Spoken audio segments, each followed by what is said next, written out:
อ้ย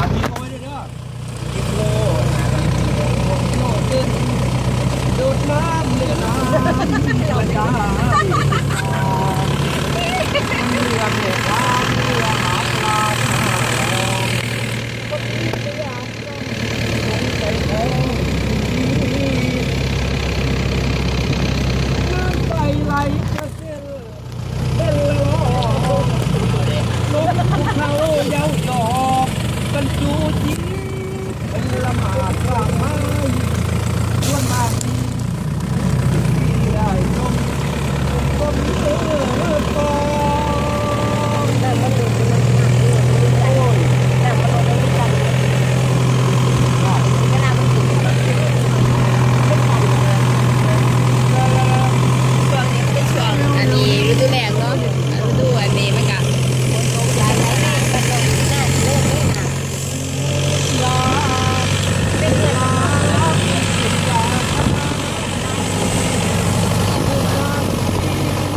แม่พูดเหรอไม่ไหวเลย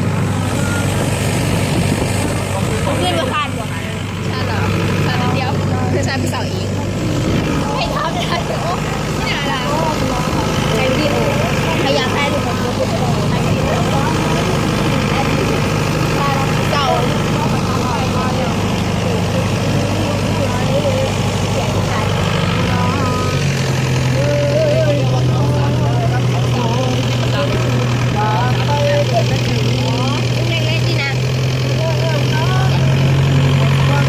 ย้อนแสงอ่ะเอาสามเกอร์นะ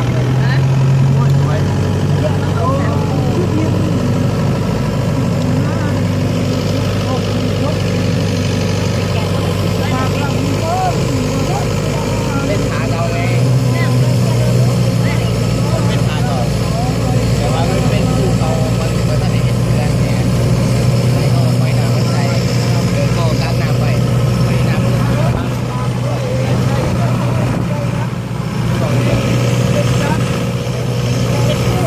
มันเป็นขาที่ละขาธรรมดา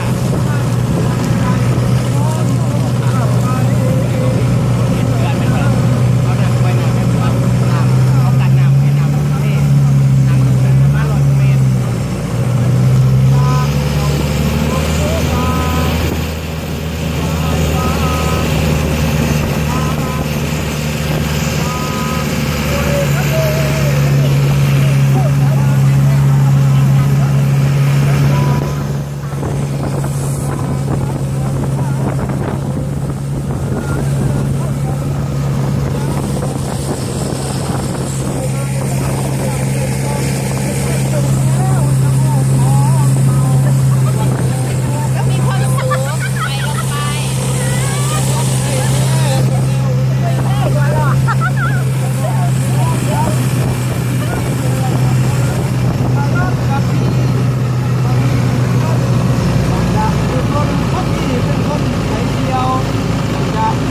ผมมีเขานะเป็นของกินไหนวะพ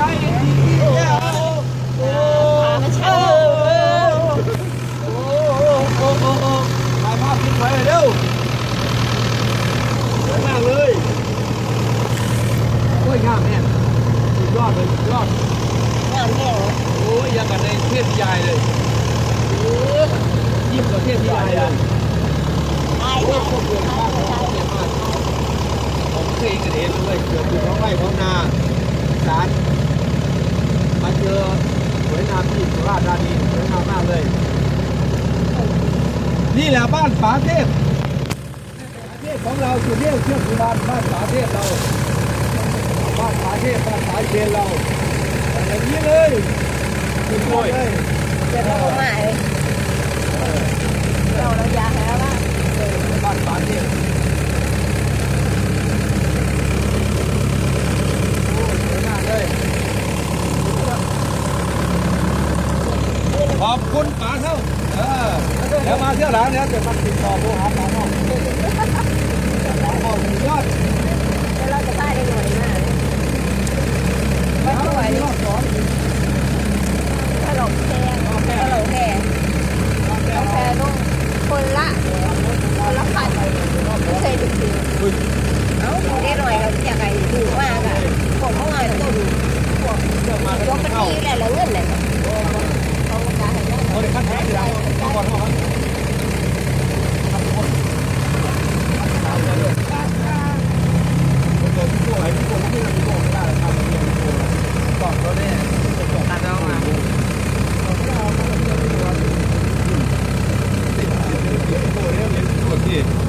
กลัวไม่ได้หรอกมากับเมียอยู่บอกว่า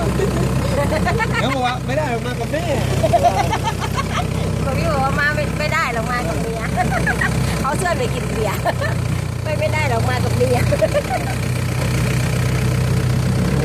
ความงามมาตอนในกลองคือภาพที่น่ามอ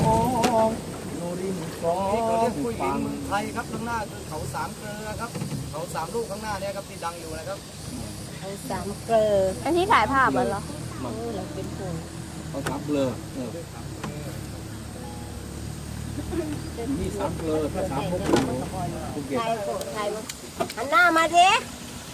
หันหน้ามาโปรดถ่ายเถอะหันหน้ามาดิ very good very good โอ้ beautiful โอ้ very good หันหน้ามา เสียงมาหันหน้ามาให้ได้ทุกคนหันหน้ามา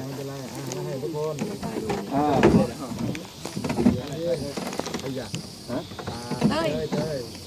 หันหน้า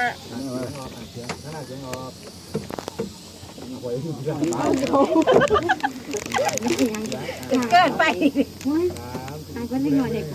เนี่ยบ่เห็นอ่ะ โอเคสามสี่อันนี้รอบสามสี่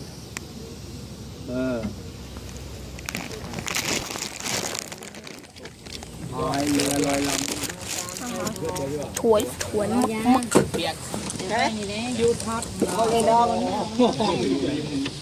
ญาติ ก็บ่เบิ่งแม่เพิ่นเลยบ่กลัวเลยไม่ไหว อะไรแต่เรามึงหลินแต่หน สวยจังนะยังไม่ได้เที่ยวฝั่งคลอก ลับเลยไม่ได้นะป้ายไปเลยไกลนะ สวยมากๆเลย ำเย็นเนอะ เจ้าสวยมากๆเลย เขาเจ้ากันอันนี้ไปนะ สวยดีจังเลยงามแท้เลยงามเต๊ะภาษาอีสานเขาเรียกว่างามอีหลีภาษาไทยสวยมาก ภาษาใต้ ภาษา ล่ะ อังกฤษ beautiful ภาษาใต้ล่ะภาษาใต้ล่ะ ภาษาใต้สวยมากจริงๆเลยไม่ได้ขี้หกสวยมากจริง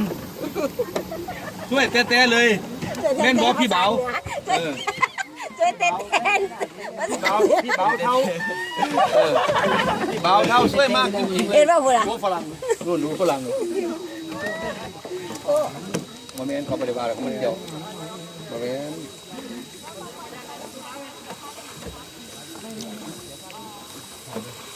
โอ้สวยมากถ่ายภาพฝรั่งเลยนะเดี๋ยวจะเอาฝรั่ง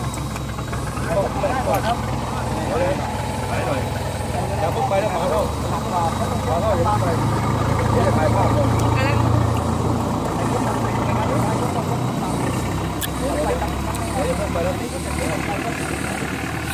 มากเลยนะคะ ถ่ายวิดีโอ ใช่หนูใช่เลย ไทยเนี่ยไทยกินด้วยกัน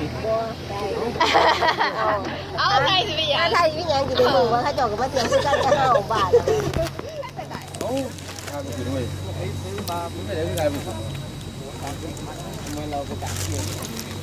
โอ้โหไทยวิดีโอ